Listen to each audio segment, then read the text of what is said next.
Happy New Year, everyone.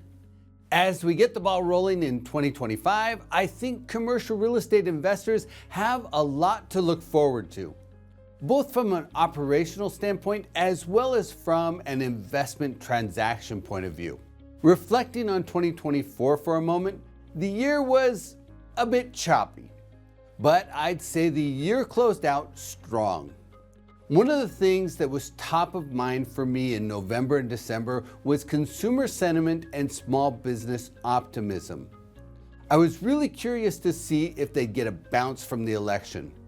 Those psychological dimensions can play a big role in people's decision making and can really influence commercial real estate.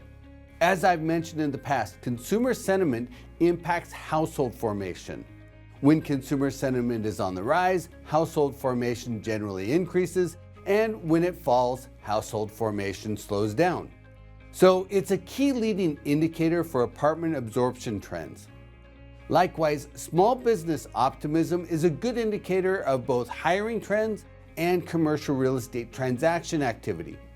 Now, these aren't one-to-one correlations. The trends are the key. And as we closed out 2024, both of these psychological metrics surged. Consumer sentiment bounced by 5% in the final 2 months of the year to its highest December reading since 2020. And the small business optimism index jumped 8% in November, also achieving its highest reading for that month since 2020. Those strong gains at the end of the year, presumably a post-election bump, suggest that 2025 will start out on a positive footing.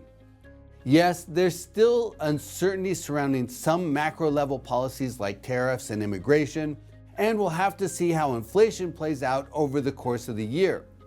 But I suspect the first half of 2025 could deliver a bump in hiring together with increased demand for apartment housing, office space, and industrial space.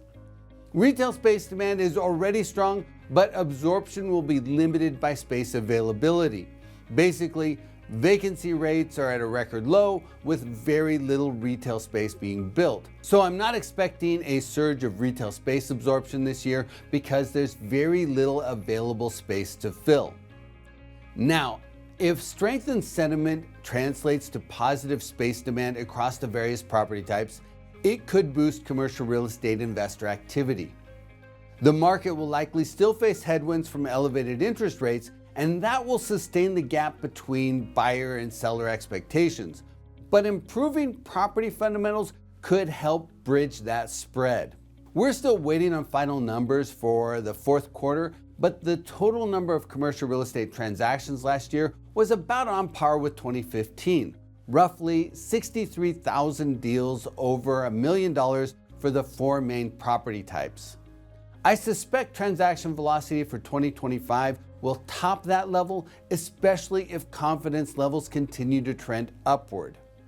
Elevated interest rates will continue to pose a challenge for investors, but if absorption demonstrates enough momentum to drive vacancy rates lower and spark increased rent growth, investors could begin to integrate stronger forecasts into their underwriting. That would go a long ways towards narrowing the bid-ask spread. And if investors also bake in the positive longer-term demographic trends and slowing pace of construction, they may see increased opportunity. So, I'm optimistic about what's in store for 2025.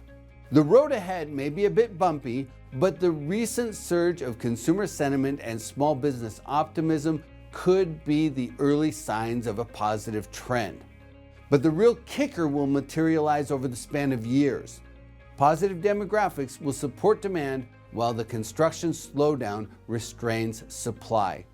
And while optimism is a key ingredient over the short term, investors still need to keep their eyes on the horizon.